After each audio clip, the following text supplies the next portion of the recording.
Bahkan ia bersikap dengan adab yang baik kepadanya, yaitu menerima dengan ridho dan sabar atas ketentuan-ketentuan Allah. Dan ini merupakan pilihan Allah yang terbaik. Ini tanda orang yang mengenal Allah dengan baik. Kecuali kesendirian, tengok bu. Kecuali kesendiriannya mengganggu ibadahnya kepada Allah. Contohnya godaan-godaan syahwat yang terus menerus sehingga membuat ibadahnya tidak khusyuk, maka ia boleh minta kepada Allah agar diberi pasangan hidup. Tengok. Jadi kalau misalnya dia belum punya pasangan, belum punya jodoh, kemudian membuat dia itu terganggu ibadahnya, enggak khusyuk, agama terganggu, mintalah jodoh kepada Allah. Tapi kalau sepanjang dia masih bisa beramal ibadah, semakin dekat kepada Allah, udah serahkan semuanya kepada Allah, nggak usah minta jodoh. Kalau belum minta jodoh ya nggak apa-apa, tapi jangan tujuan berdoa itu untuk mendapat jodoh. Itu nggak baik, itu kurang beradab. Ya, kaji kami di mana itu ya? Oh, saya ada ngisi pengajian baru, alhamdulillah. Jauh di jalan IAIN, komplek IAIN ke arah ke Unimed sana. Ya, ibu-ibu kalau mau bapak-bapak ada waktu datang ya. Itu minggu kedua setiap hari Ahad. Saya perginya jam 4 itu. Nah, itu hikmah yang pertama. Nah, kemarin di situ saya jelaskan jangan bergantung kepada amal ibadah. Dan dalam berdoa juga begitu. Kata Syekh Abdul Hasan As-Sazili, semoga Allah merahmati dan meridhoinya, jangan jadikan doamu itu sebagai tujuan terkabulnya apa yang kau inginkan. Kalau itu yang kau lakukan, bila doamu belum terwujud, kau akan stres, sengsara dan menderita. Kita mau jodoh, mau dapat jodoh, berdoalah aku supaya dapat jodoh, salah, itu kurang beradab. Ya, itu kata Imam Abdul Hasan As-Sazili.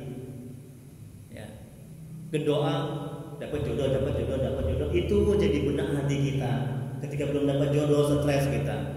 Tapi jadikan doamu itu yang pertama untuk bermunajat kepada Allah, yang kedua untuk bertakarub kepada Allah, yang ketiga untuk menjalankan perintah Allah, yang keempat jadikan doamu itu untuk memperjelas kita ini hamba Allah, Tuhan kita yang wajib kita sembah.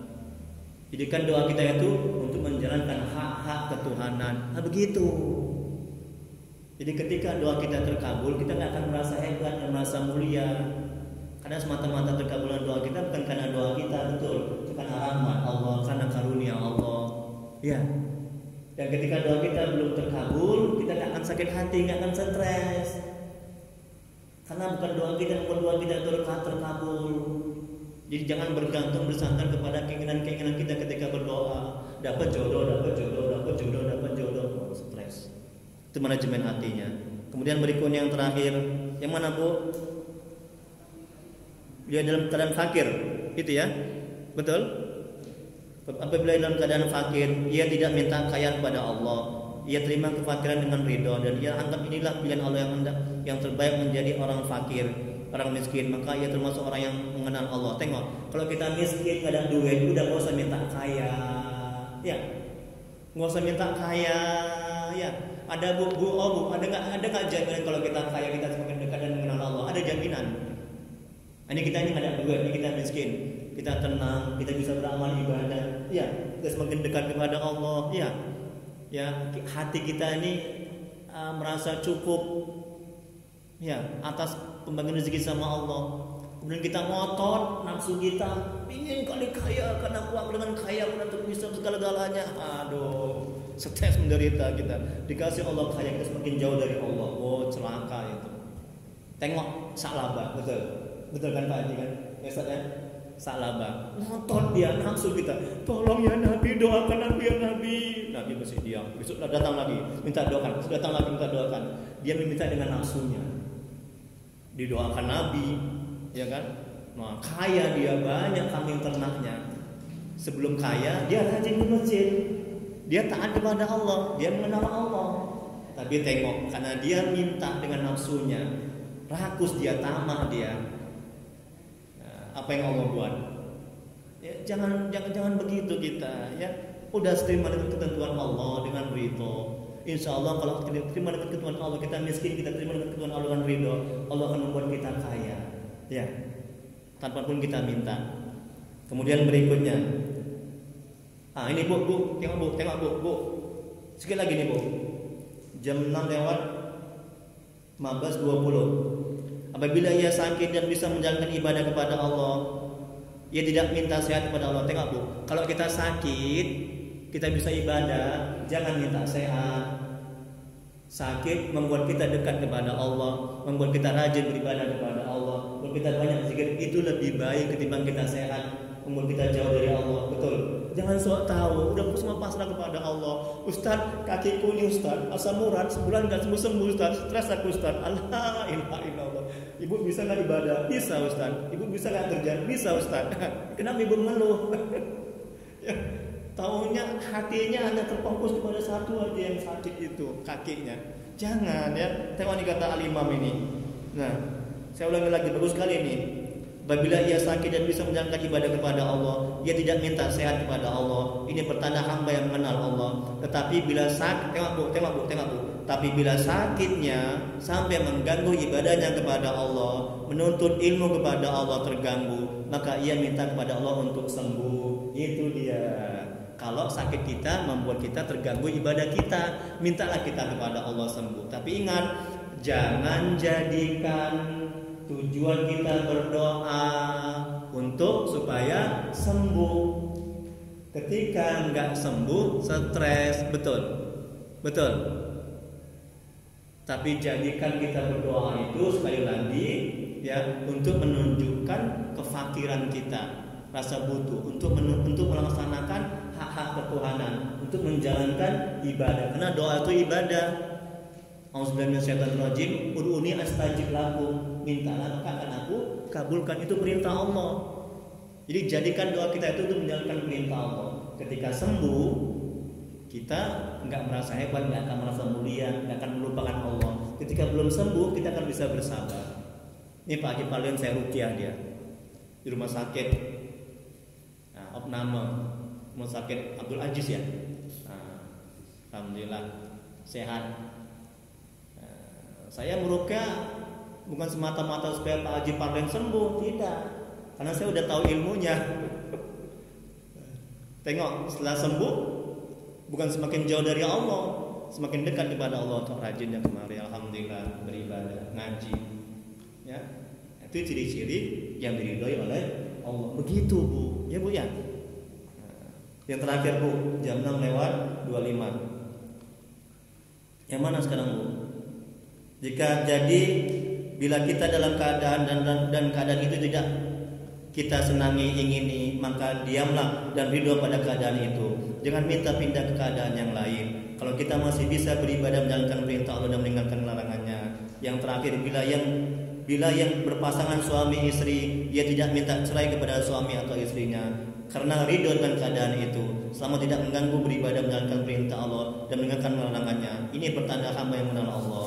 Wallahu a'lam. Hanya Allah yang Maha mengetahui. Jam 6 lewat 25. Jadi kalau hikmahnya Bu, kata Imam Ibnu Athaillah, jangan Anda meminta kepada Allah supaya dipindah Bu, supaya dipindah dari suatu hal kepada hal yang lain. Jangan minta dipindah dari berdagang ke bertani. Itu contohnya. Sebab sekiranya Allah menghendakinya, tentu telah memindahkannya tanpa merubah keadaan yang lama. Jika Allah menghendaki, pasti Allah pindahkan. Jika Allah tidak menghendaki, Allah tidak akan memindahkan. Jika Allah tidak menghendaki, kemudian kita memaksakan diri kita untuk pindah, siap-siap kita celaka, rusak agama kita, hati kita nggak tenang. Wallahu a'lam. Silakan Bu, Bapak, mungkin ada yang berdiskusikan. Alhamdulillah. Nikmatnya ya Allah.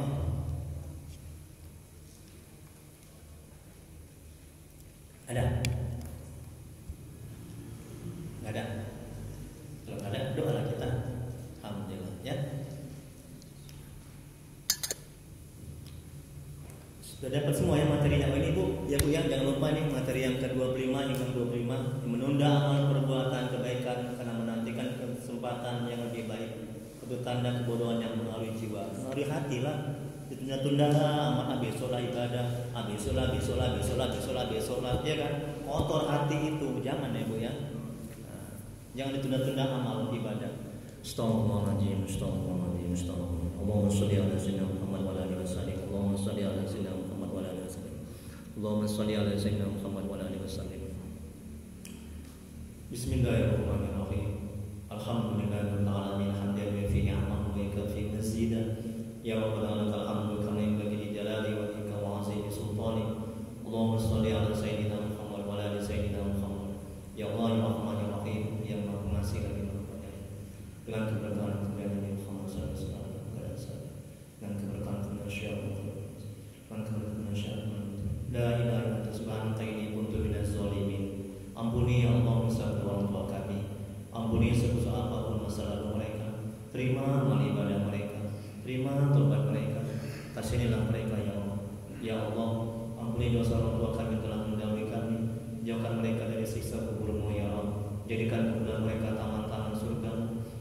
Tempatkan mereka di surga sebagai surga ya Allah. Ya Allah, ampuni dosa-dosa kami ya Allah. Ampuni sebesar apapun masa lalu kami. Terima amal ibadah kami. Terima tobat kami. Kasihanilah kami ya Allah. Ya Allah, ampuni dosa kaum muslimin dan muslimat ya Allah. Ya Allah, ya Allah yang Maha Menatap. Jadikan keluarga kami keluarga yang sakinah mawaddah warahmah. Jadikan anak-anak kami anak yang soleh dan solehah. Jauhkan kami dari musibah dan bala bencana ya Allah.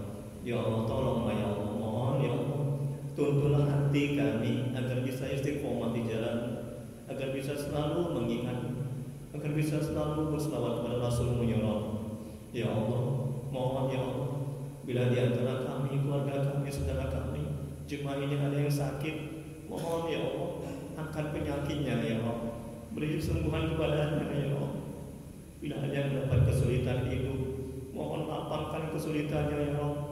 Mudahkan urusannya ya Allah. Ya Allah, Allahumma inna nas'aluka salamatan fid din, wa afiyatan fil jasad, wa ziyadatan fil ilmi, wa barakatan fil rizqi, wa taubatan qabla al-maut, wa rahmatan indal maut, wa maghfiratan ba'da al-maut. Allahumma hamid 'alaina bi sakratil maut, wa najata minan nari wa rafa'atan hisab. Rabbana la tuzigh qulubana ba'da idh hadaytana wa hab lana min ladunka rahmatan innaka antal wahhab.